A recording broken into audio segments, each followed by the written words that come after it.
habiéndose cumplido ya el tiempito de espera, les doy la bienvenida a todos a un nuevo Back Open Webinar de Blockchain Academy Chile. Yo me presento, mi nombre es Evangelina Rodríguez, yo soy Program Manager de la empresa y bueno, quiero compartir con ustedes la presentación. Primero, tenemos la filosofía académica nuestra, nosotros tenemos encaminado todos los objetivos frente a construir la nueva Internet del valor. Nos enfocamos en la aplicación de proyectos de transformación en blockchain, su aplicación en toda Latinoamérica, también en compartir educación y en prolongar y prorrogar la economía y las finanzas de forma descentralizada. Nuestros cursos, quiero comentarles a ustedes todos los cursos que tenemos disponibles dentro de nuestra aula virtual. Se encuentran disponibles de forma gratuita, tanto como pagos. Tenemos la charla introductoria o CIBAD, que se dicta una vez al mes por parte de nuestro CEO, Cristóbal Pereira. Luego tenemos cursos como Blockchain Básico, Ethereum Básico, Blockchain Aplicado y, bueno, toda la serie de cartera educativa a disposición. Y luego también tenemos el próximo curso que daremos inicio el lunes 30 de noviembre, que es el curso Trading Básico con criptomonedas. Va a ser dictado el lunes, miércoles y viernes. Tiene un costo general de $150, pero tiene un descuento especial con criptomonedas y alumnos. Luego les estaré compartiendo el link de registro y, bueno, para cualquier información puede escribirme, les voy a dejar mi correo a disposición.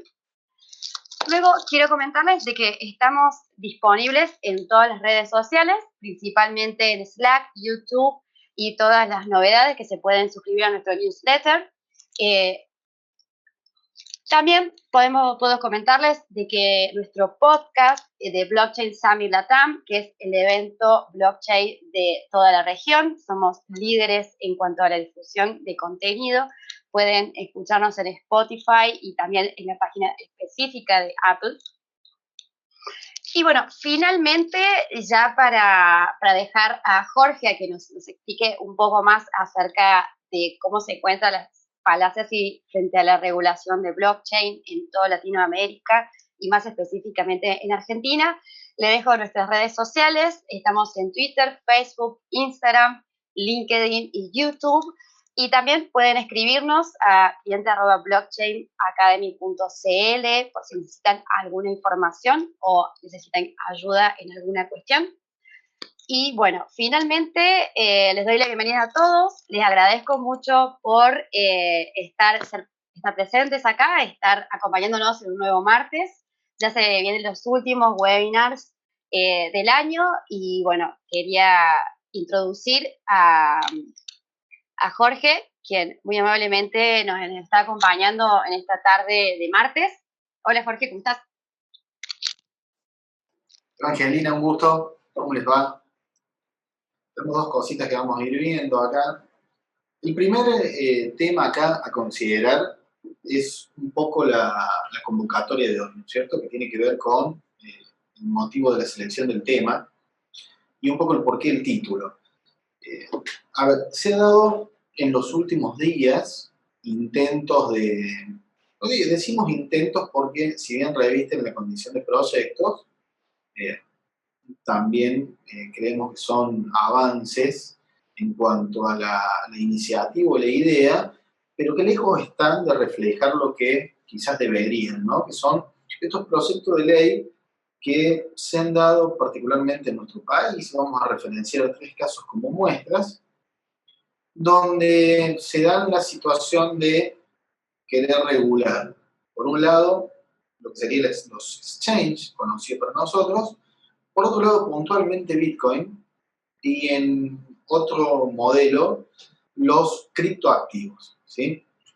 Entonces, de la lectura de estos proyectos, que básicamente es lo que una conciencia colectiva, digamos, maneja como información básica, lejos están, para lo que demanda o requiere un proyecto de ley, lejos están de consagrar un real conocimiento, si se quiere, y una correcta dinámica de lo que la tecnología blockchain impone o obliga, ¿no?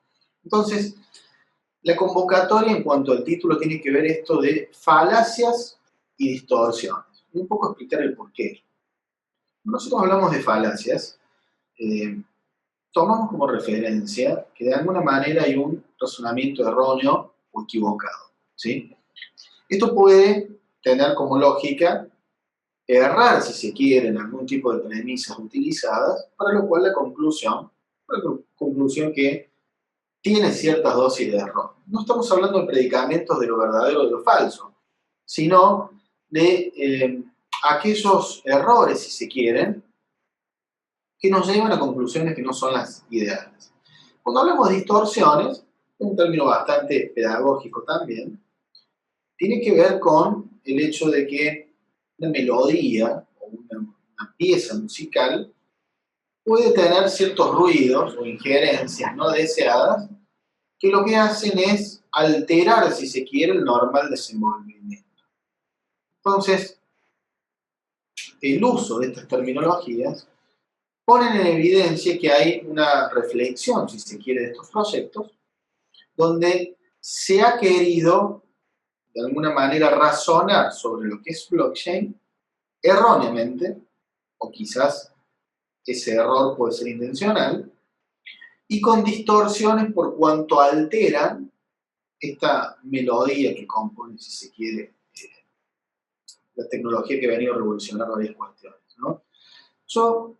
Si bien acá esto es una muestra que tiene que ver con algo indicativo, ordenador, más que nada, les he preparado para quien tenga intención de consultar después, puede ser pieza de un material de publicación más extenso, pero hay, por ejemplo, acá un trabajo puntualmente para hoy, ¿no?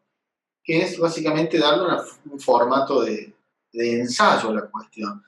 A veces las presentaciones que tienen que ver con los PowerPoint quedan un tanto difusas, ¿no?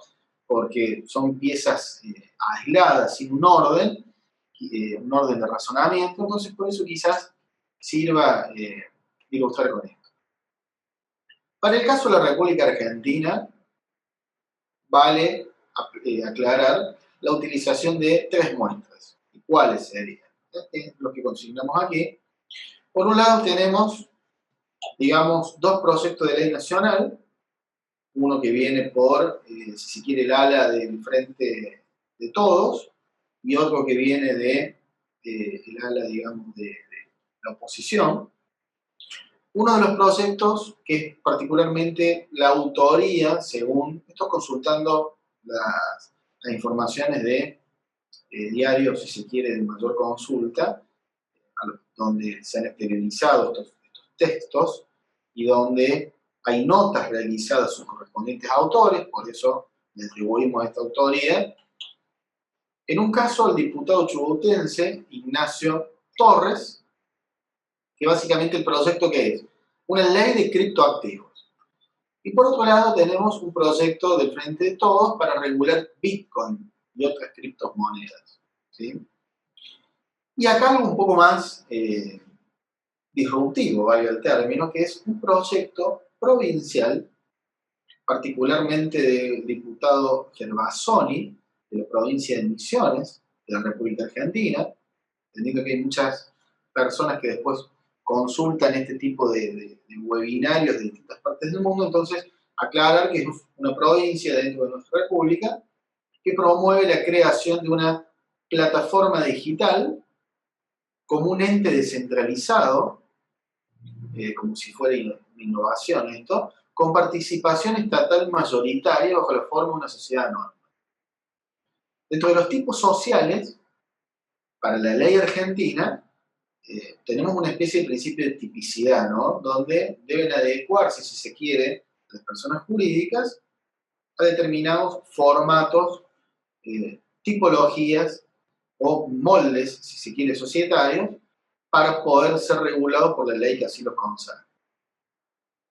Bueno, ya hablaremos un poco de esto en adelante. Yo acá les pongo una primera estrategia de análisis de esta cuestión. A ver, no es lo mismo siempre las consideraciones que pueden hacerse de acuerdo a los distintos tipos de disciplinas en los cuales uno participa, ¿no? En este caso, bueno, ustedes verán que es un enfoque desde las ciencias sociales, desde el derecho, por alguna parte del razonamiento, pero más que nada desde la filosofía también. Entonces, no hay aquí un análisis desde el punto de vista de la ingeniería, de la programación y demás, porque tampoco lo amerita, ¿sí? Vamos a ver después más in extenso. Tampoco es la idea, no porque uno no quiera darle la entidad, que por ahí, si bien no la merece tampoco, no queda, no genera algo que pueda desentonar, si se le quiere poner un término, o que pueda frustrar el análisis del día de hoy, pero no siendo esa la razón, sino simplemente he creído que un análisis exegético, artículo por artículo, hacer una especie de glosa o comentario, no es la idea. Entonces, un poco es tomar a nivel general aspectos que han surgido de estos proyectos porque todavía no están como ley definitiva, inclusive sus propios autores pregonan y anticipan su posible aprobación, si se quiere, para el año 2021. Bueno, será una cosa a esperar y a ver, pero no es la idea. Ahora, tampoco generalmente es adecuado construir, si se quiere, un razonamiento con algo que es transitorio. Es decir, aquí hablamos de proyectos de ley. Pero como tenemos ciertos vacíos y ciertas lagunas en estos temas, es interesante por lo menos saber hacia dónde va la cuestión y qué conocimiento exterioriza quien tiene en su cargo el poder de legislar, ¿sí? Entonces, una aclaración que vale la pena. ¿Qué pasa con los recursos del lenguaje? Porque esto es importante cuando uno expone el por qué selecciona determinado tipo de términos, ¿no? O categorías, si fuera el caso. Yo aquí cito que cuando hablamos de falacia, y esto que no se entienda una cuestión, por ahí un ataque directo a la figura o a la persona que puede estar detrás del proyecto, sino que vamos a tratar lo que surge del proyecto, ¿sí? Entonces, aquí se habla de un engaño, mentir, algo que se esconde. Se esconde bajo algo. Porque se predica de aquellos razonamientos que devienen, si se quiere, inválidos, ¿sí? Entonces, esa es una primera construcción terminológica. Y predica, si se quiere de alguna manera, la posibilidad de validez y corrección de algo que yo sostengo como válido. La palabra distorsión, como yo les explicaba, tiene que ver justamente con esta posibilidad de alterar, si se quiere, la dinámica monocorde, la armonía de un relato, de una construcción tecnológica, de una obra, de una creación, ¿sí? Melodía no como el sentido musical, sino como esa armonía que debe imperar, ¿sí? Entonces vamos de lleno a la problemática del día. Yo aquí creo que veníamos desde varios sectores, puntualmente del año 2018, hablando o sosteniendo que había una necesidad de conformar un marco regulatorio.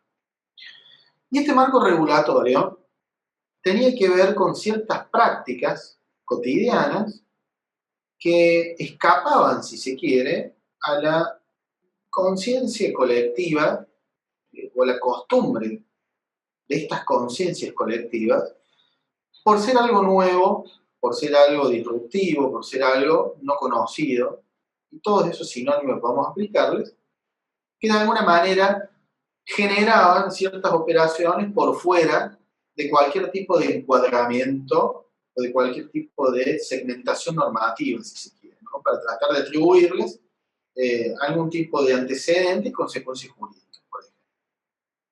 Ahora, yo creo que en el caso de esta necesidad de querer regular, debe exteriorizar un conocimiento o una conciencia que ponga en evidencia no solo el conocimiento, sino la reflexión que se ha tenido sobre ese conocimiento a la hora de poder transpolar eso o transportar ese conocimiento interno hacia el mundo exterior mediante un plexo normativo que de alguna manera va a dar a conocer a la sociedad lo que el poder político, lo que el gobierno entiende por alguna cuestión.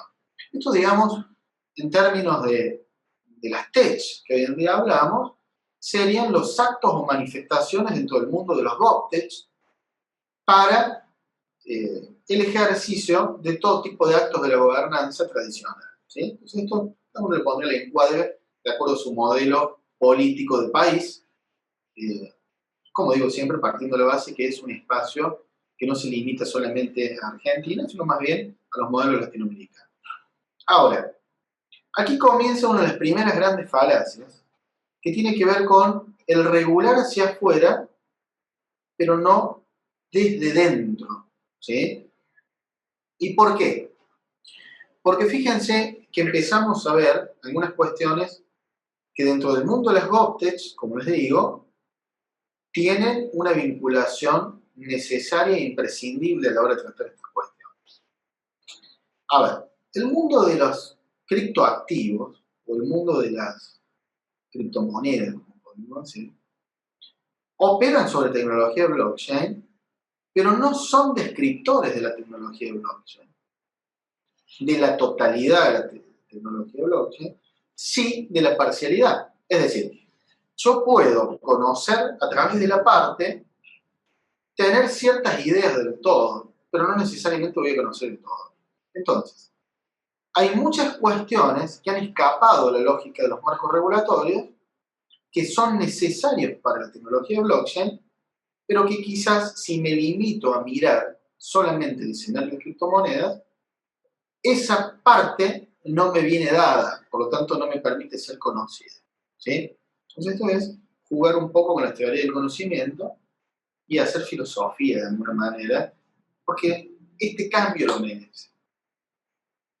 Cuando nosotros hablamos de blockchain, sobre todo para aquellos que van a incursionar de alguna manera en esto, blockchain implica, en alguna medida, el cumplimiento, o más que el cumplimiento, la aplicación de ciertas reglas y principios que le son propias a blockchain.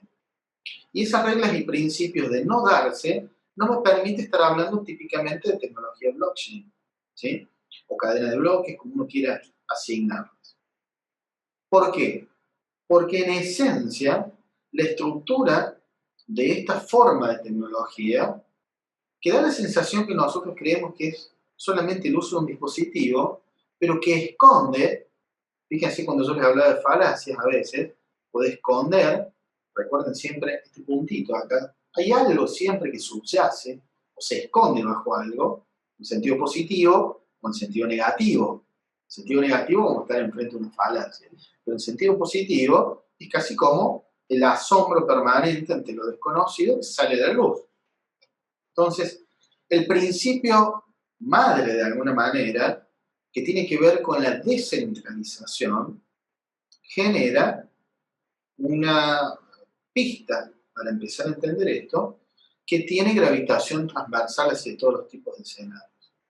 Entonces, el momento de regular implica asumir que el regulador debe tener incorporado, apropiado, estos principios de construcción que hacen que la tecnología de blockchain sea lo que es y no sea otra cosa, así como un causal. En esta idea surge el concepto de las DAO, las Decentralized Autonomous Organizations, que lo que hacen es poner en evidencia que hay modelos de gestión que no responden a un ente centralizado, que son autónomas en cuanto a su gobierno y organización, y que son capaces de ser autogestionadas. Estas ideas de DAO modifican el concepto de ejercicio del poder, modifica el concepto de la gobernanza. Entonces, es la primera piedra angular, como se dice, o matriz fundacional, por la cual quien quiera regular una tecnología que les es desconocida debería empezar. porque blockchain no solamente afecta el mundo financiero o el mundo económico, afecta distintos tipos de variables. Afecta la educación, podemos decir como tokenización de títulos, protección en contra del plagio, modifica, si se quiere, las funciones profesionales a través de la prestación de la cadena de custodia, servicios terceros de confianza, la posibilidad de construcción de conocimiento colectivo, en materia educativa también, modifica las reglas del mundo de las finanzas, modifica las reglas de los ciberdelitos, modifica todo. Entonces, la visión de la comercialización, digamos, el microcosmos del mundo de las criptomonedas, es solamente un escenario, pero para poder entenderlo y regularlo, es necesario tener apropiadas estas ideas, ¿sí? Hay un texto muy interesante de un colega peruano, Piero Galloso. Yo inclusive espero, porque sé que esto iba a Perú también, ojalá que nos conozcamos a la distancia, hemos hecho algún contacto, pero a mí me gustó mucho en una obra de él esto de la idea de la postdemocracia. Es decir, si nosotros creemos que los modelos de gobierno con la irrupción de blockchain y ni hablar de inteligencia artificial van a seguir como están, estamos severamente equivocados porque no estamos sabiendo entender el cambio de paradigma, porque blockchain no es un cambio de dispositivo, es un cambio de cultura, un cambio de confección de la gobernanza, un cambio en los distintos hábitos de la vida cotidiana que exigen dar cumplimiento a ciertos principios rectores de blockchain, como la necesidad de generar espacios para garantizar integridad, inalterabilidad, trazabilidad y sobre todo construir confianza. Y la confianza es construida a través de la transparencia. Entonces, quienes más necesitan hoy un marco de aplicación que garantice la incorporación de blockchain para dotar de transparencia y confianza sus actos, son justamente los actores del mundo de las blockchains.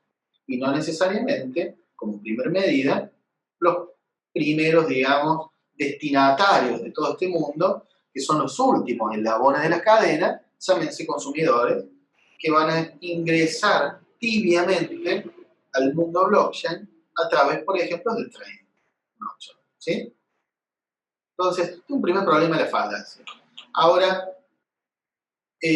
fíjense que hoy, en estos tiempos, hablando no hoy del día, sino hoy como presente, no podemos prescindir desde una lógica, si se quiere, sustancial de estas cuestiones, de lo que tiene que ver con la parte política, o la parte, no política tampoco como el modelo tradicional de el ejercicio del poder en determinado país, sino la política como el cambio que la gobernanza tiene.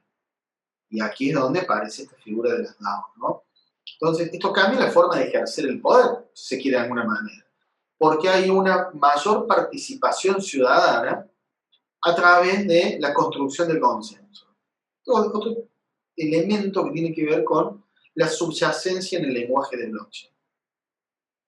Sigo guiando un poco a través de este paper indicativo, sin perjuicio de volver a la parte más gráfica, porque, ¿qué les digo? De paso, como para que ustedes puedan ubicar en el texto también algunas de estas ideas, quizás las pueda decir un tanto más desordenadas o no, pero básicamente tienen una lógica a resolver al final. Creemos que, o debemos pensar, que al momento de regular las criptomonedas, o los llamados criptoactivos, esto merece una discusión también después, si criptoactivo es lo mismo que una criptomoneda o no, relación de género-especie, cuál involucra cuál, y la pertinencia o no de esta utilización terminológica. Si esto es viable, sin esta mirada desde dentro, que es lo que me plantea.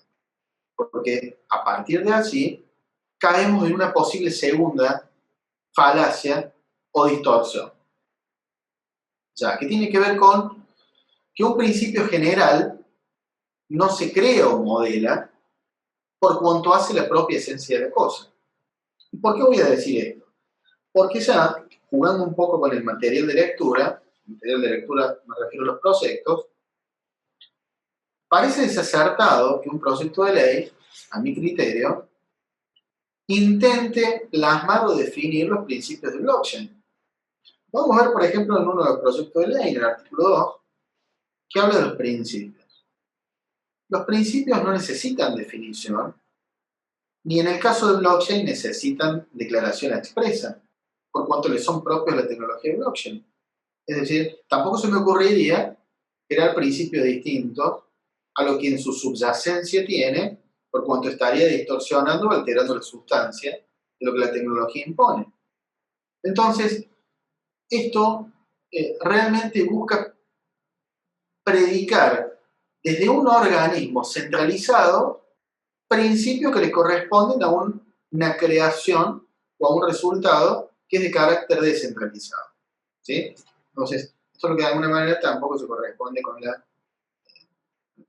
idea que debe tener un marco regulatorio. Por otro lado, y siguiendo con esta línea, nos genera, si se quiere, un tercer problema de falacia que tiene que ver con tratar de definir aquello que está definido. ¿Y por qué decimos esto? Porque un proyecto de ley, al momento de querer definir, busca un fin didáctico, un fin de enseñanza, ¿sí? Un fin de pedagógico, si se quiere, como todo proyecto de ley. Ahora, no es el caso en este proyecto que esté enseñando la verdad de lo que se predica, por cuanto el desconocimiento de lo que la tecnología es en su subyacencia corre el riesgo de querer hacer ver algo de una forma de la cual en realidad no lo es. Es casi como una alteración del principio de la lógica, si se quiere. Esto yo lo cito un poco en un libro personal que estoy avanzando con respecto a una teoría filosófica de lo que es blockchain. Y bueno, hay un capítulo dedicado a lo que es la lógica en tiempo de los algoritmos, ¿no? Cómo subsisten o se alteran ciertos principios de la lógica en estas cuestiones. Sigamos avanzando. La mayoría de los proyectos buscan consagrar la regulación de una autoridad de aplicación. Ahora bien, esta autoridad de aplicación choca de frente contra el modelo peer-to-peer. Entonces, yo estoy buscando poner límites a algo que se genera persona a persona, par a par, frente a frente, con una operación en concreto. Lo que pasa es que nosotros, creo yo, debemos leer estos proyectos como alguien que se ha puesto a ver la compra o adquisición de criptoactivos a través de un portal web, por ejemplo. Pero hay distintas, múltiples y cada vez más disruptivas formas de operar con criptoactivos, que lejos está el proyecto de reflejarlos como tal, ¿no? Entonces, la filosofía de blockchain es suprimir intermediarios innecesarios, es generar un circuito más dinámico. Y ya lo primero que estamos haciendo es agregar nuevos intermediarios en la relación entre los distintos tipos de participantes, ¿no? Entonces, hay algo ya que desnaturaliza la posibilidad de que esto sea viable, que tiene que ver con que un organismo que es por esencia centralizado venga a regular a aquello que es descentralizado. Para eso es la idea de que el punto de partida hubiese sido la apropiación de las bondades de las DAO antes de incursionar en forma directa, ¿no? Y veamos algunas cosas. Jorge, sí. Acá tengo una pregunta acá que me envían por privado. Me consultan de cuál sería la forma indicada en la cual el Estado podría aplicar de forma análoga el sistema de las DAO. Y después, no sé si no se están proyectando las pantallas, yo todavía sigo viendo la inicial tuya. No, yo tengo acá el texto, si no hacemos una cosa. hacemos así y compartimos de nuevo. A veces, Ah, puede ser, puede a ser. ver ahí. Ahí está, ahí estoy. Perfecto. Bien, bien, voy a la pregunta, Ángel. En el tema de, y esto se va a ir un poco como descifrando ahora, aquí hay una cuestión que hay que decirlo, ¿no? Un Estado tiene que empezar a apropiar tecnología blockchain. Y esto empieza a afectar desde la propia forma de poder modificar ciertas maneras de gobernar. Ahora, si nosotros vamos al fondo de lo que es la tecnología blockchain en sí, vemos estados cada vez más dinámicos, con menos intermediarios, más automatizados, con mayor participación y menos centralizados, casi en una aproximación directa al concepto de las DAO. Ahora la pregunta sería, ¿es viable a corto plazo pensar un estado así? Entonces, esto es un poco el desafío. A ver, nosotros tenemos casos de gabinete para tratar, como el caso de Georgia, donde llega un momento que los niveles de corrupción son tan altos, o el nivel de improductividad que tiene un Estado, que automáticamente se produce el cambio disruptivo y la búsqueda por nuevas formas. Hoy Latinoamérica sufre permanentemente valoraciones en torno a la transparencia de los actos de gobierno, si se quiere. Esto ha llevado a dar o exacerbar nuevas prácticas de compliance, los análisis y teorías que tienen que ver con las prevenciones de riesgo, todas cuestiones que también, esto no es motivo de la charla de hoy, pero lo podemos adelantar. A ver, ¿qué lógica tiene seguir hablando de prevención de riesgo y compliance en el mundo de blockchain, no? Lo resuelve todo. No será tema para una posterior discusión porque es un poco más extenso, pero creo que es posible. O sea, el Estado puede virar hacia ese lado, pero de no hacerlo, y no hacerlo aunque sea parcialmente, está legislando algo que es incompatible con su estructura. Ya lo vamos a ir viendo más adelante. Por eso digo también que en esta lógica de creación del peer-to-peer, aparecen eventos casi, digamos, disruptivos hacia el pasado, que tiene que ver con mirar el futuro con moldes u ópticas de modelos pasados. Entonces, el gran error que hay, a mi criterio, un error sustancial, es querer encuadrar manifestaciones del mundo blockchain en modelos, por ejemplo, societarios, tradicionales, que de ninguna manera han sido creados para estas cuestiones. Porque por esencia son modelos centralizados. ¿Me explico? Entonces, caer en el proyecto de emisiones, donde las exchanges, que son por naturaleza descentralizadas, ojo, acá habría una discusión después que tiene que ver con que si las exchanges funcionan sobre tipos de blockchain públicas, privadas, permisionadas, mixtas, híbridas. Nosotros lo que estamos viendo es que las más, digamos, potentes en cuanto a su estructura, tienen cierta dosis de descentralización por cuanto es posible la concepción de la actividad de minería. Es decir, esto es por un juego descentralizado de validación y consenso. Y por más que yo quiera salirme del escenario que tenga que ver con estos modelos de oferta pública, que me harían las discusiones con organismos como por ejemplo la Comisión de Valores y demás, el mundo de la tokenización privada, por ejemplo, no ha sido concebido en estos proyectos. Creo que sí, pero mal hecho, eso lo vamos a aclarar después. Entonces, todo esto va poniendo en evidencia de que yo no puedo querer atrapar y centralizar lo que es descentralizado.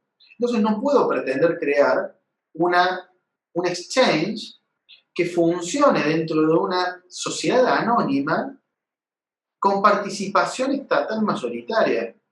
A ver, esto es, no tengo las herramientas para y hago parches. Trato de ver cómo voy a forzar una aplicación de algo en aquello que no ha nacido para tener a esa cosa como parte de sí misma.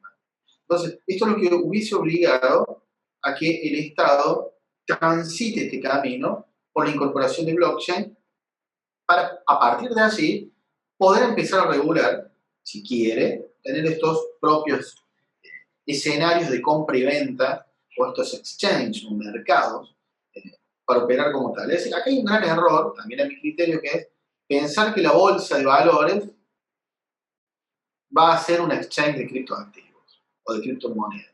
Esto es motivo también para seguir valorando el valor. Entonces, creo también que acá nos privamos de las bondades de la tecnología blockchain porque estamos poniendo límites a aquello que tiene otra naturaleza, ¿sí?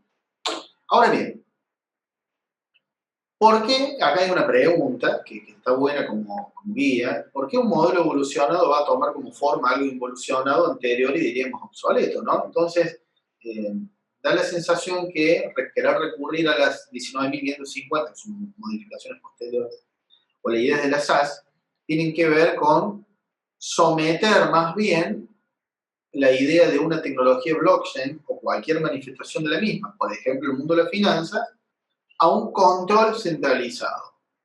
Entonces, evidentemente, el marco regulatorio no está queriendo por esencia regular, sino está queriendo por esencia controlar.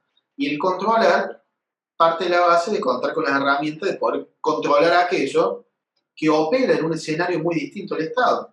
Hay cosas que se escapan, que yo sinceramente no me explico todavía cómo va a ser el Estado para controlarlo, y vamos a poner algunos ejemplos por el hecho de que no está dentro de la modificación. Entonces, esto genera estas inconsistencias, si se quiere, de lo que es el proyecto de emisiones. Entonces, vamos a empezar a agregarle algunas cosas. En el proyecto de emisiones, en el artículo 11, ¿sí? Acá corregimos un error de tipeo, hay una especie de financiera criptoactiva en realidad lo que se crea. Y esto no está bien desde el punto de vista de la transparencia que exige blockchain y de la intención de querer regular. Entonces, más que regular, está queriendo decir, bueno, a ver, vamos a crear un mercado donde se van a negociar criptomonedas, pero los fondos no van a estar disponibles en forma inmediata, esto casi como una financiera, sino que si lo quiere en forma inmediata deberá esperar un plazo y habrá una multa en función de los plazos por los cuales se retire esa inversión. Entonces, ojo con esto, porque es distorsionar también lo que blockchain puede dar como potencialidad. Entonces aquí, evidentemente, el tema de la tokenización privada queda fuera, porque el hablar de un exchange le queda reservado a aquellas monedas que pueden ser susceptibles de ser comercializadas en un exchange y deja fuera, por ejemplo, un token RC20, ¿sí? Entonces, y hoy yo creo que los negocios y las inversiones del nuevo modelo de inversiones que viene, quizás tenga como punto de partida la tokenización privada y no así las Initial Coins Offering o estas ICO que estamos acostumbrados a ver, ¿no? Bueno, acá hace referencia, ¿no es cierto?, a este tema. Ahora, ¿por qué se toma esta idea del peer-to-peer y lo traigo a colación? No estamos haciendo historia de Big Sao y compañía, sino que estamos hablando de algo muy puntual y muy concreto que tiene que ver con la transacción de una persona que tiene un Bitcoin, que adelante mío me transfiere su Bitcoin y yo se lo compro. Y en ese comprárselo yo le puedo estar dando, vamos a ver un ejemplo, de si quiero agarrarle hoy, supongamos $19.000 en la mano, y la persona me transfiere un Bitcoin. Peer-to-peer. ¿Quién regula esa negociación? ¿Y cómo? Porque el holder de la billetera no está asociado a una persona. Estaría asociada si yo quiero que esté asociada o lo exteriorizo como tal. Entonces queda difuso la capacidad de control porque evidentemente el desconocimiento, no solo de la práctica, sino de las distintas manifestaciones posibles y el no involucrarse desde dentro, pone en imposibilidad de controlar muchas cuestiones que tienen práctica cotidiana. Y al no poderlas controlar tampoco las puedo regular, ámbito de las RegTech. Entonces al no poderlas regular, no me puedo beneficiar de ellas. Por ejemplo, el ámbito notarial. Y podría haber numerosas transacciones pagadas con criptomonedas en relación peer-to-peer. ¿Sí? Entonces, este es uno de los temas, sinceramente da para discutir. Ahora, sigamos con las problematizaciones de algunas cuestiones como para hacer también punto respecto al tiempo. Me quedo con el proyecto de nuevo de la ley de criptoactivos. En el proyecto de la ley de criptoactivos dice que en el artículo 3 define lo que son los criptoactivos en el punto 1. Es muy curioso porque nadie se pone de acuerdo con el uso de blockchain, ¿no? Yo creo que el uso idóneo es hablar de la tecnología blockchain. La blockchain, el blockchain, no sabemos si es femenino, masculino, si es intermedio. Entonces, que un proyecto arranque diciendo el blockchain, entonces, si yo lo traduzco es el cadena de bloques, entonces, siquiera hay una semántica. Pero bueno, estas son cuestiones que a mí me preocupan bastante, pero no hacen al fondo la cuestión de hoy. Pero básicamente hablan de qué es un criptoactivo. Entonces yo podría decir, por los artículos que vienen, que un criptoactivo es un token privado también, porque es algo representativo de un derecho, de un valor. Pero no se olviden que tenemos los tokens privados, por ejemplo, un token RC20 sobre Ethereum, no tiene valor. El valor se lo puede dar yo en función del white paper que haga. Ese valor quedará en un instrumento de respaldo, pero no lo puedo consultar, por ejemplo, en Etherscan. Entonces no sé qué valor tiene, dice 0. Al no tener valor no es volátil, pero el artículo 5 dice que los criptoactivos y el mercado donde estas operan, o sea, hay un problema de terminología siempre masculino y femenino, son volátiles y su control está sometido a las reglas propias de ese mercado. Listo, entonces el token queda afuera. Entonces, ¿quién regula el token privado? Entonces se quiso regular, pero ahora lo excluí porque no tiene volatilidad. Entonces, son estas cuestiones que tienen que ver como un ejemplo que es el caso del token RC20. Un punto 5.3, digamos, una advertencia. Venimos haciendo mucha mención de que la cosa tecnológica es en esencia algo inerte. Esto que es inerte no golpea, no es malo ni bueno, es decir, no puedo hacer un predicamento de la cosa. Entonces el delito lo puedo cometer con papel como con un software. Pero sí decimos que blockchain viene a aportar otro tipo de herramientas de control y de prevención para algo que preocupa mucho a quienes en teoría redactan los fundamentos de estos proyectos, como la prevención del lavado de activos, la actividad terrorista, el GAFI, etcétera, etcétera. Pero a ver, estas herramientas bien incorporadas empoderan la función de prevención de actividades ilícitas. Y este proyecto viene de un ala de pensamiento político que ha exacerbado el área de modernización en su momento. Y el área de modernización aplicó tecnología. Entonces no podemos hacer una advertencia en algo que tiene un fin pedagógico, que es casi un fin temerario. Adviértase sobre los riesgos tecnológicos, cibernéticos y fraudes que esto tiene a ver. Fraudes y riesgos hay hasta con el uso del home banking. La pericia o impericia del sujeto actuante determinará o no el resultado y los riesgos que eso puede tener, ¿no? Entonces, el mal uso, nosotros decimos en el mundo de la firma digital, a veces uno hace capacitaciones para quienes firman digitalmente y aparecen los empleados. Entonces, eso ya es un riesgo, porque estoy dando mi clave a quien en teoría no le debería aplicar. Y si yo dijese, no, pero lo mando a escuchar para que después me cuente, en realidad distorsión tampoco es una razón de ser. Entonces, los riesgos están siempre, ¿sí? Ahora, vamos a una gran preocupación que hay en todo marco, el deber de informar. Bueno, esto tiene una cuestión que es, las criptomonedas no son ni lícitas ni ilícitas, como decimos siempre, y el rol del actor va a ser igual que el rol del tenedor de dólares en el colchón de su casa, en la caja de seguridad.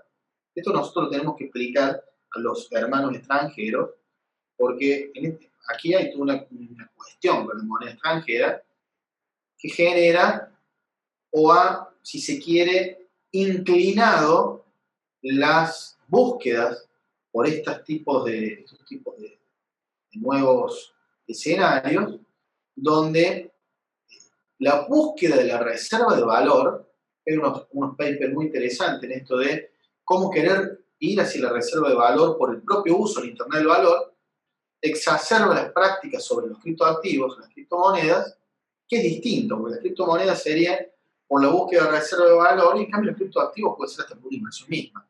Yo podría buscarlo a través de una tokenización, querer entrar en un mercado más moderno, más ágil, pero no por el solo hecho de reservar o mantener un valor, ¿sí?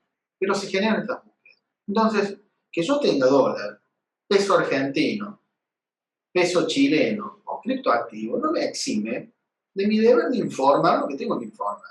Ahora, se está queriendo referenciar a que la autoridad de aplicación va a surgir a los fines de poder informar lo que aquellos portales tipo exchange operen como tal. No todo el mundo adquiere criptomonedas por exchange. No todo el mundo opera o compra criptomonedas de la misma forma. Entonces, estamos mirando la parcialidad de las manifestaciones y esto nos genera un problema a la hora de lograr un marco regulatorio modelo.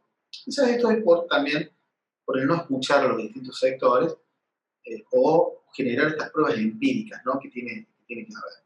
Entonces, yo creo que acá hay que hacer foco en la construcción de confianza y no tanto en el mecanismo, porque así como quien está del lado de las GovTechs está interesado en que se informen las operaciones, yo también estoy interesado como ciudadano en que el Estado me informe sus operaciones. Entonces, esto está visto desde un punto de vista, pero no está visto desde un punto de vista de ida y vuelta, de simetría. Casualmente lo que blockchain profesa, la simetría. Casualmente el consenso, algo que debe articularse entre los distintos actores, ¿no?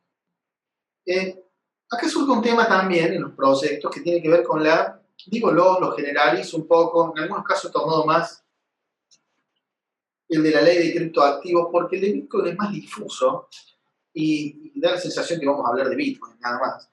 En cambio, el de emisiones, bueno, parece que desde el principio nomás ya tenemos que omitir, seguir indagando, y, ojo, no se entiende esto como una valoración negativa, ¿no?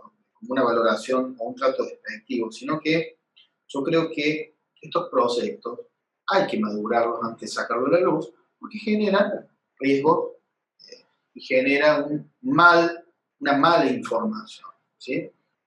Fíjense que el artículo 7, vuelvo a leer el proyecto de criptoactivos, habla sobre la obligación, si se quiere, de los proveedores de servicios de criptoactivos y entidades financieras que soliciten custodiar, ofrecer y administrar criptoactivos, deberán contar con una licencia expedida por la autoridad competente en función del uso que posea cada criptoactivo.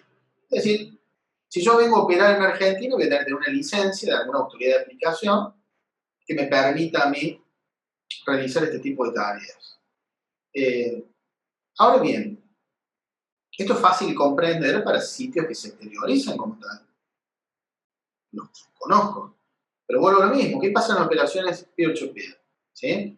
Ahora, ¿qué pasa con la función de custodia de quienes proveen servicios solamente de almacenamiento en frío? Entonces, ¿cómo se controla? ¿O cómo se regula? ¿O qué notas distintivas tiene? Porque no es lo mismo que el dinero esté alojado en una página, no quiero por ahí evitar dar nombres, podría dar un nombre conocido que tiene la misma primera letra que Bitcoin, pero podría hablar de los soportes de almacenamiento en frío como lugares de custodia, como lugares de almacenamiento. Podría hablar de otros operadores en el rol de administración, que no necesariamente tengan un fin, si se quiere, de trading o un fin de intermediación. Justamente lo que blockchain no quiere son intermediarios. Entonces, ¿cuál sería la regulación concreta?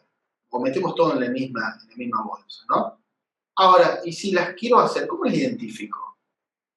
Ponemos lo mismo, es decir, yo tengo extensiones criptográficas de números y letras, no necesariamente tengo la asociación al individuo. Yo lo que tengo que fomentar es la vinculación de esas billeteras a esos individuos. Lo que tengo que construir es confianza, es lo que dice el blockchain, ¿sí? Ahora, yo estoy mirando una forma con ojos de otro tipo de tecnología. Entonces acá me lleva al error, ¿no? Entonces, vuelvo al proyecto de emisiones, por ejemplo, siempre el principio. ¿Cuál sería, yo les pongo acá el sentido, que determine que una persona registre un token, por ejemplo, en la plataforma centralizada del gobierno de la provincia? Ojo, esto también hay que ser cuidadoso al hablar, esto no es yo el token lo registro. El proceso de tokenización tiene distintas facetas, distintos mecanismos, ¿no? El documento madre de todo esto es un white paper, es lo que nosotros tenemos que trabajar con la intermediación de los sujetos o actores necesarios que permitan dotar de autenticidad esas cuestiones. Por eso por aquí a mí yo me siento más cómodo hablando en esta lógica, un poco por la función notarial que ejerzo. Es decir, creo que aquí, lejos de lo que uno piensa, es una gran, si se quiere, posibilidad de injerencia de los escribanos, de los notarios a nivel Latinoamérica, ¿no? Un rol, si se quiere, activo en estas cuestiones que facilitarían y permitirían que esto tenga una dinámica y un tráfico distinto. Entonces, esto es una cuestión que hablamos sobre este tema de informar y demás, ¿no? Entonces, Argentina ha tenido también regulaciones que tienen que ver con el punto de vista de la UIF, Unidad de Información Financiera, Administración Federal de Ingresos Públicos. Hemos visto intentos varios, pero el problema de fondo es si voy a trabajar la persecución de este tipo de transacciones, hay algunas que sinceramente desconozco cómo se darían, y la otra es si voy a apropiarme de estas tecnologías para volver de alguna manera a fundar principios de uso de buenas prácticas en un marco de consenso con los distintos actores, fomentando de alguna manera esta descentralización de la gobernanza en pro de la asimilación de blockchain para fomentar este tipo de negociaciones. Y este tipo de negociaciones, sin duda, tendrá una retroalimentación al mundo de las GovTechs, por cuanto generará importantes beneficios desde lo económico, financiero, político, educativo, etcétera, etcétera. Por una razón lógica, la aceleración de la pandemia se lo ha puesto en evidencia. ¿Qué conclusiones se pueden sacar al priori? Un poco para ir cerrando. Que nosotros tenemos una disrupción, una invasión, si se quiere en el buen sentido, de todas aquellas manifestaciones de la industria 4.0. Aquí está blockchain, pero aquí está la inteligencia artificial, el machine learning, ciertas áreas de la robótica. Entonces, tenemos un catálogo bastante amplio.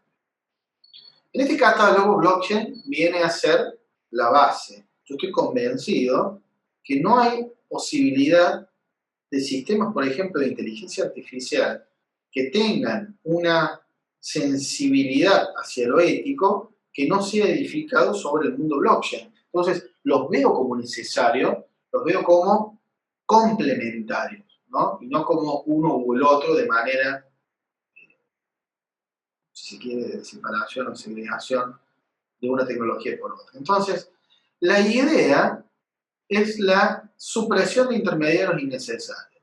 Pero el Estado, como este gran elefante lento que camina, está pensando qué nuevos intermediarios agrega para dar respuesta a esta nueva tecnología. Entonces, se nos rompió la ecuación. Ahora, desde el punto de vista de quienes quieran regular, encuentran la necesidad de regular algo partiendo del desconocimiento. Inclusive cuando los ven los fundamentos, son los fundamentos de Wikipedia, que me gusta decir a mí, que es lo que cualquiera encuentra. No tiene esa dosis de reflexión. Pero necesariamente porque hay muchos sectores predispuestos a colaborar en estas cuestiones, ¿no? Entonces, Jorge, sí. hay una consulta que me dicen acá. Me preguntan si crees que en algún momento la Big Data y blockchain en algún momento confluirán para crear una mega red de consulta gubernamental. Bueno, a ver, no, es muy buena la pregunta, pero no creo que en algún momento suceda, creo que ya sucedió. Les digo por qué. Hay un protocolo de una de las criptomonedas, yo por ahí trato de reservarla en estos casos, pero ha llegado el conocimiento en uno de las revisiones de antecedentes que hemos hecho, que trabaja puntualmente con blockchain para los sistemas de inteligencia gubernamentales, por ejemplo. Entonces, yo inspiré esa idea, esto se lo cuento, se lo comparto a ustedes, me inspira esa idea para un proyecto de tesis, para un doctorado en educación, para hablar sobre la posibilidad en blockchain de la construcción colectiva de conocimiento. Entonces, es esta red universal de conocimiento. Llevado al mundo educativo, para la gente que por ahí tenga vinculación con España, yo les recomiendo siempre una obra de Antonio Bartolomé, que habla sobre blockchain en educación, se habla de la metauniversidad. Y la metauniversidad es de alguna manera un escenario de las GovTechs, que es quien tiene a su cargo la educación, visto como un gran ecosistema exacerbado el modelo de una red global. Entonces, si esto lo pueden hacer las universidades, ¿por qué no lo podrían hacer los estados? ¿Sí? ¿Por qué no lo podrían hacer los organismos? Porque yo les voy a cerrar con una idea después y les voy a adelantar una definición que va a ser motivo de una charla que daré sobre inteligencia artificial y ética, y un poco les va a traer de nuevo esta pregunta que hicieron recién, ¿sí? Que tiene que ver con esta posibilidad. Creo que hoy en día, si hablamos del dato como el patrimonio más importante y hablamos sobre la necesidad que los operadores del mundo, digamos, de las profesiones, del derecho, de la educación, de la política, estén familiarizados con el mundo del Big Data, y sobre todo con el análisis de datos, y si el dato lo tenemos al alcance, ¿por qué no lograr usarlo? Entonces, más que el miedo, el tema de las leyes de protección de datos y demás, tenemos que tratar de ver cómo encuadrar esto en lo que tenemos, cómo seguir regulándolo hacia el futuro, y siempre con un único fin que nunca falla, el bien común. Entonces, cuando nosotros trabajamos en función de una construcción de justicia, no le vamos a errar nunca. Ahora, si queremos utilizarlo para otros fines, bueno, la cosa, como yo les digo siempre, no predica en sí sobre lo bueno o lo malo, sino quienes tienen a su cargo la causa eficiente, así quienes la usan. ¿Sí? Entonces, Aristóteles 100%. Entonces, volviendo un poco a estas ideas, creo que en este agregar intermediarios innecesarios, creo que aquí hay una vuelta a operadores, y acá me permito una observación, por lo menos de mi disciplina, de que quizás muchas de estas áreas o preocupaciones que tienen estos proyectos las resolverían los escribanos públicos. Y en otros casos, algún otro tipo de operador jurídico que está, pero no es necesario crear circunstancias nuevas, ¿no? Lo que pasa es que como estos operadores se incorporan a este mundo blockchain, que en definitiva hay barreras ideológicas, profesionales, hay miedos, como decía Carl Jung, hay temores. Entonces, hay que tratar de sacar esos temores a través del conocimiento. A través del conocimiento generando espacios como estos. ¿Sí? Entonces, yo creo que las legislaciones codificadas, los positivismos, no dan resoluciones a estas cuestiones. Es decir, yo no puedo usar el Código Civil y querer ver qué artículo del contrato de consumo aplico cuando compro con criptoactivos, porque señor, esto es muy simple, ese código no fue pensado para este tipo de cosas. Y la analogía, o la construcción por analogía, no siempre conduce a buen camino cuando lo que ha cambiado es el paradigma. ¿Sí? Esto es válido, pero es válido parcialmente. Entonces yo digo, cuando surgió el escenario del World Wide Web, la llegada de Internet y demás, ¿qué dijimos? Fue un cambio de paradigma. Entonces las reglas anteriores debían ser modificadas. Bueno, hoy tenemos un cambio de igual naturaleza, pero en menos tiempo, ¿sí? Que el mundo blockchain. Y acá vamos a cosas que les pueden interesar a ustedes y vamos a ir al cierre. ¿Qué conclusiones podemos sacar de hoy, de esto, de esta charla, de los intentos del proyecto? Que yo siempre digo, se aplaude la iniciativa, pero deja algunas cuestiones a ver. ¿Qué tiene que ver con? A ver, una primera conclusión es, tenemos que entrar al fondo de la cuestión. Entonces, no podemos seguir mirando ya blockchain desde el punto de vista de la programación, no podemos estar mirándolo desde el punto de vista de las reglas jurídicas, hay que entrar al fondo. Cuando entremos al fondo, vamos a ver que esto modifica, además de las 4 T's, como dice nuestra diplomatura, porque en realidad hoy el mundo de las RegTech, las LegalTech, las FinTech y las GovTech parecería ser que son omnicomprensivas de todas estas cuestiones. Pero así como son omnicomprensivas, para regular en alguna de ellas tengo que conocer las otras 3, porque si no voy a ser lío.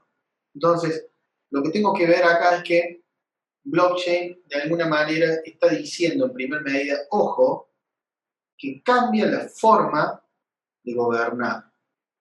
Y si cambia la forma de gobernar, no puedo aceptar, digamos, no porque no lo quiera aceptar, porque me revela la norma, sino no es compatible que si blockchain me está diciendo que cambie la forma de gobernar, el que está gobernando antes de adaptarse, me está dando las reglas de blockchain, cuando blockchain me está diciendo que primero cambie la forma de ejercer la gobernanza para después regular como tal. ¿Se entiende esta lógica? Entonces, esto es un poco lo que da la sensación que no es medido de esta forma, y acá me atrevo a decir a nivel Argentina, a nivel Latinoamérica y a nivel mundial de alguna manera. Porque nadie ha tomado, con la seriedad que esto implica, más allá de investigaciones, trabajos, papers, yo no escuché dirigentes de gobiernos decir, tenemos que repensar nuestro modelo porque tal cosa.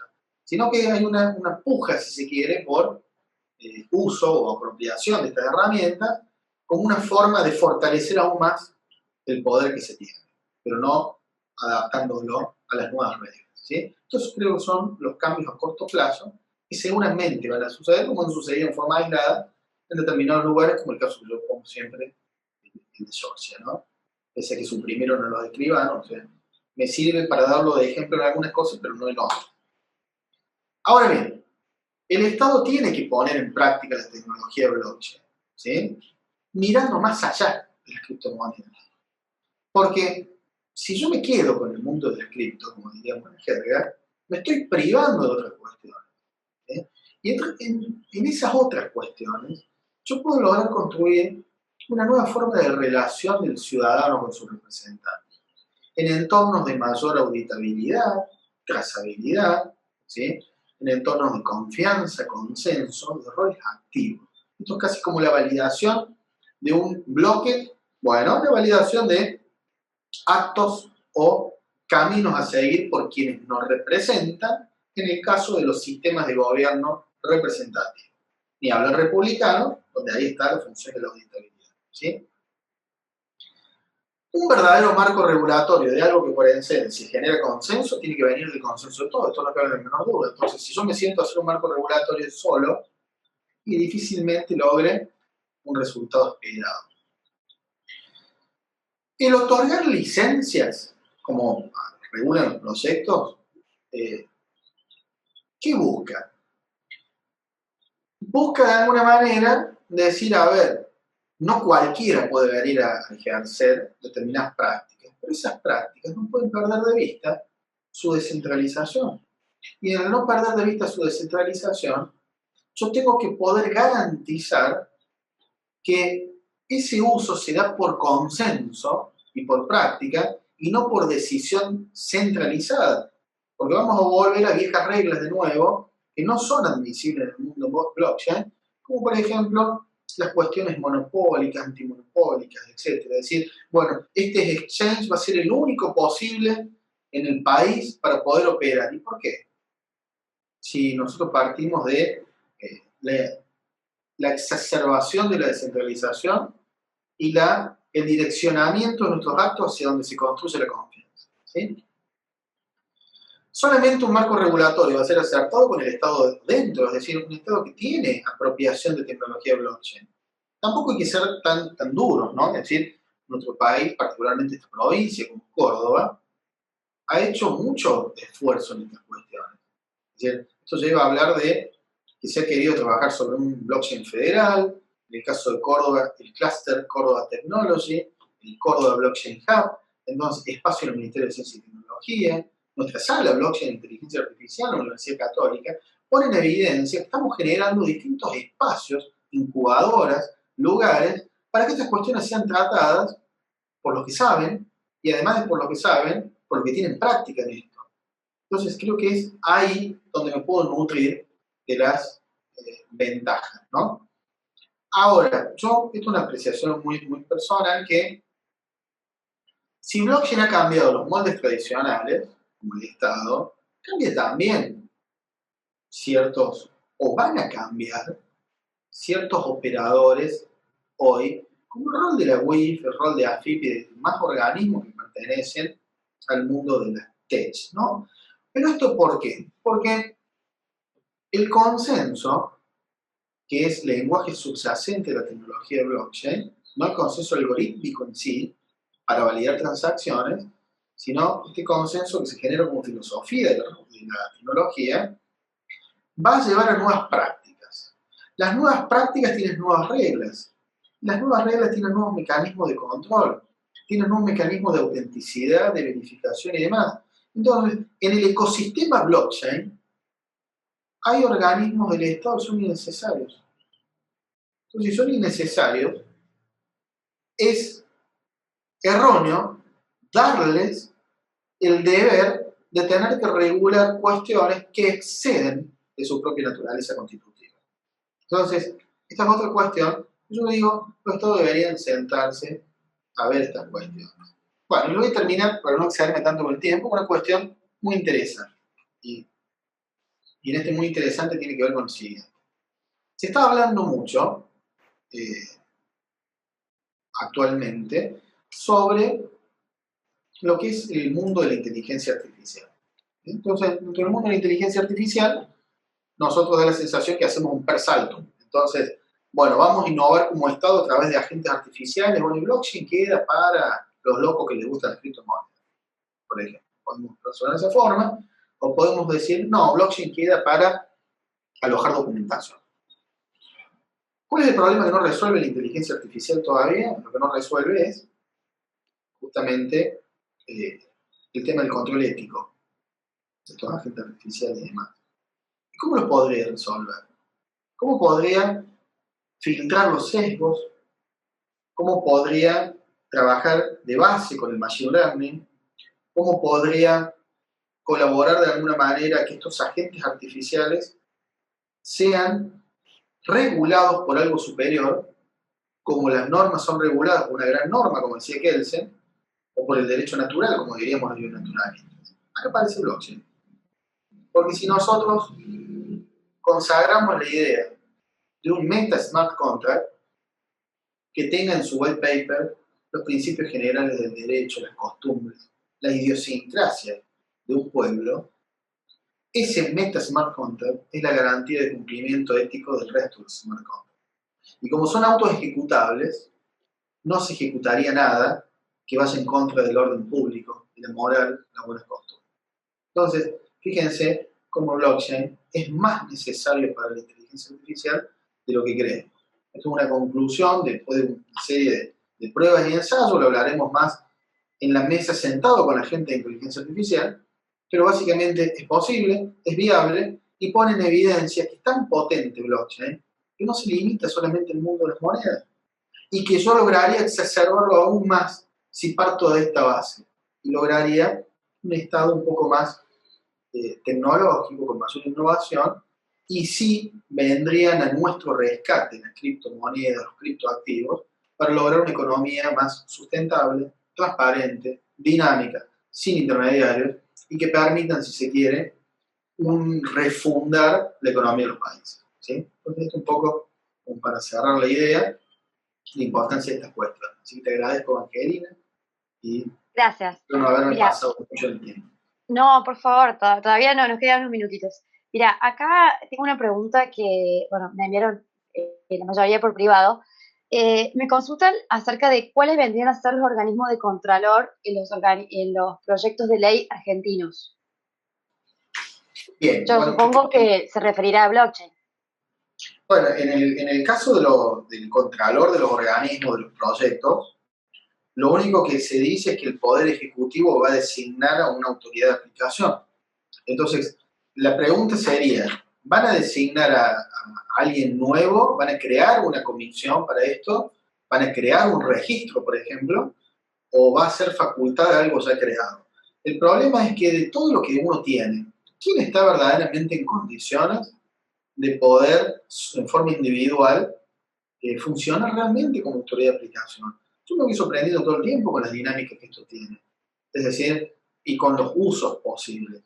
Y los cambios de costumbres. Entonces, si yo voy a ir persiguiendo al usuario, voy a estar siempre corriendo por detrás. Yo necesito sentar a los protagonistas y generar un marco de consenso.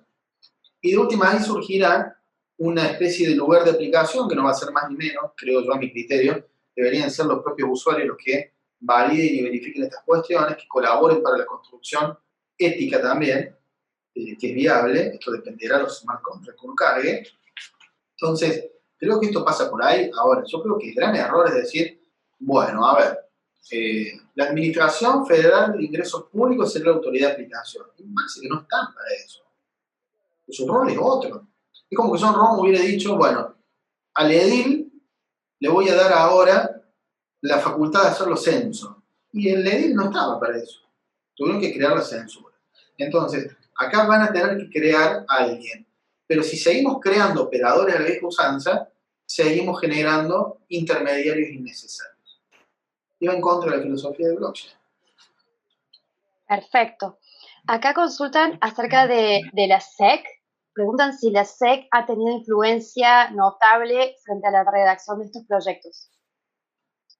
No, bueno, acá hay un tema, ¿no? Que se refiere, esto yo no me animo a sostenerlo, ¿no? Pero cuando uno lee los fundamentos y cuando uno lee o escucha a los autores, se refiere a haber hecho múltiples consultas a múltiples organismos. Pero cuando uno lee las crónicas periodísticas, yo he citado ahí en el texto algunos, da la sensación que han ido a verificar si las consultas se dieron y han respondido que no fueron consultados.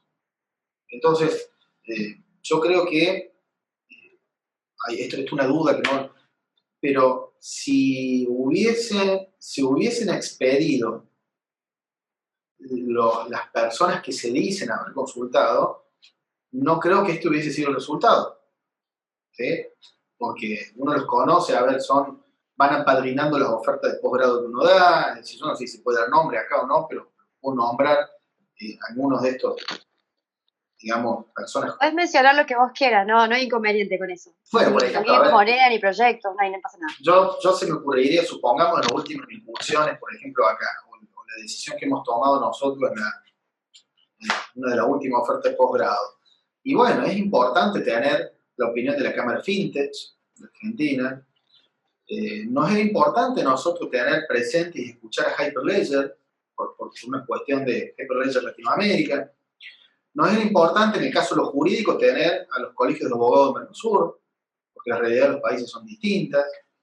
Es importante consultar los laboratorios, ¿sí? Entonces, Buenos Aires tiene laboratorios, Córdoba tiene algunos centros, de hecho, también yo tengo el honor de presidir y dirigir la sala blockchain, que es la de la Universidad Católica de Córdoba, donde hay 100 personas y más idóneas que yo, incluso a las cuales pregunto, che, ¿cómo ves esto?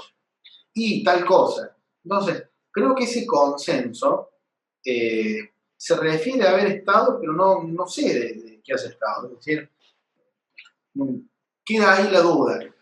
Creo que ha salido muy escueto y apurado, entonces un buen marco regulatorio debería comenzar con una buena consagración de lo que es la tecnología de blockchain en sí, para después entrar a una de sus manifestaciones que serían los criptoactivos. Yo discuto incluso los temas de las tecnologías, ¿no? Es decir, a ver, yo preguntaría, por ejemplo, a la TAMTech, si se ven más reflejados con el uso de la tecnología criptomoneda, criptoactivo, moneda virtual, es decir, y no todo tiene la misma implicancia. Quizás tengamos que crear una categoría nueva, porque ya el hecho de usar moneda da la relación que caemos en el caso del fiat. Y hablar de cripto, yo siempre digo, esto pongo una alegoría, no sé si estoy viendo una película de Superman, o esto es cripto, ¿de dónde viene esto? Entonces, no, pero lo cripto es como hablar de lo virtual, y lo virtual tiene una carga negativa también, da la sensación de que lo virtual es contrario a lo real. Entonces, creo que tenemos que ver qué terminología reflejan también un país. Ahora, blockchain es universal, es mundial, pero su bajada a tierra también refleja las idiosincrasias, que es lo que yo les digo, a la hora de su asimilación en las prácticas. Pero lo real y concreto es que yo puedo peer-to-peer comprar un Bitcoin a alguien que está en Dubái en 5 segundos, depende de la plataforma que use, y eso quiero comprar.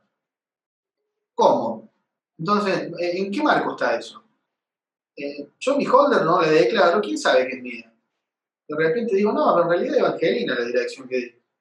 Pero yo estoy logueándome, entrando, sí, pero yo tengo un soporte de almacenamiento en frío, lo manejo como quiero.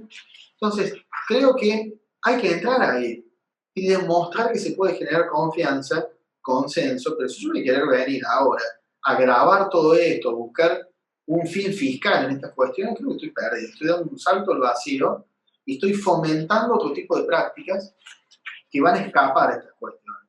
Entonces, esta es la preocupación que quienes somos del lado de la ciencia jurídica tenemos, de que a veces no se esté fomentando aún más la informalidad, ¿sí?